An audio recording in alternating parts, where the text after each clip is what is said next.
मैं अपनी टेस्टमनी आप तक पहुंचाना चाहती हूँ कि मैं 19 साल की थी, तब से मैं नशा करना शुरू करी और 3 साल मैंने नशा किया और मेरी संगति भी मतलब वैसी ही थी, नशे वाली थी।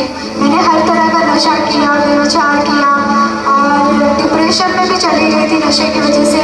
फैमिली को पता नहीं था मेरे नशे के बारे में और नशा इतना बढ़ गया मेरी लाइफ में कि मैं घर से बाहर रहती थी और ऐसे धीरे धीरे मेरी फैमिली को भी पता चल गया कि हाँ मैं नशे कर रही हूँ, तो वो भी मेरे लिए परेशान रहते थे। सबको बोलते थे कि अब इसका क्या करें, क्योंकि मैं अपने घर में सबसे लास्ट हूँ। मेरी 2 सिस्टर हैं, उनकी मैरिज हो गई है और मैं लास्ट थी, तो मेरे पापा को भी पता चलने के बाद वो भी सोचते थे कि ये हमारे घर की छोटी लड़की और हमारी फैमिली में रिश्तेदारों में किसी ने ऐसा काम नहीं किया जो ये करती है।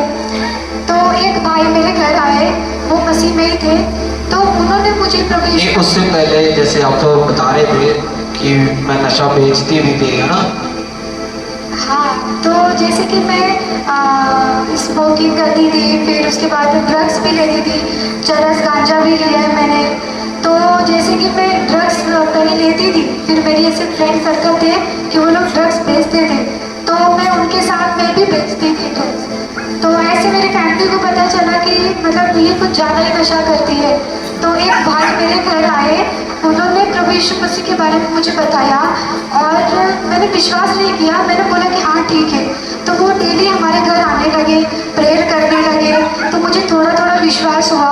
वैसे तो मैं जीसस को पहले से पसंद करती थी, पहले से मुझे अच्छे लगते थे, पर मुझे बाइबल के बारे में कुछ पता नहीं था। तो वो भाई ने मुझे बाइबल दिया और बोला कि आप पढ़ो इसे।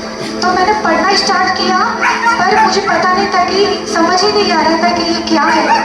तो मैं नशा भी करती थी, एक हाथ में सिगरेट भी होता था, नशा भी होता था और बाइबल को भी पढ़ती थी। कहीं भी जाती थी तो मैं बाइबल को पढ़ती थी, स्टार्ट कर मतलब खत्म होने तक मैं पढ़ती ही रहती थी उसको। तो एक बार ऐसा हुआ कि प्रकाशित वाक्य खत्म होने वाला था और मैंने ऐसे मन में ही बोला, प्रभु से प्रेयर भी नहीं किया, बस मन में बोला कि काश मेरा नशा छूट जाए। बस ऐसे ही मैंने बोला, मुझे नहीं पता था कि प्रभु मेरी प्रार्थना को सुन लेगा।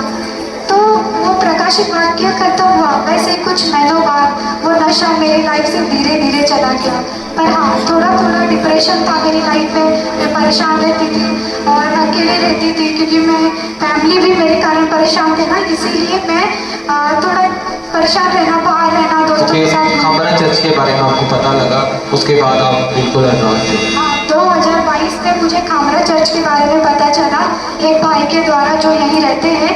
तो उन्होंने मुझे गाइड किया, मुझे बताया, मैं आई, मैं फिर यहाँ पे बपतिस्मा ली, मम्मा जी के हाथ से मेरा लेंड हुआ।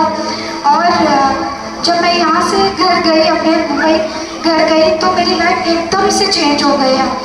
तारीफ करें परमेश्वर की, जोर से तारीफ करें।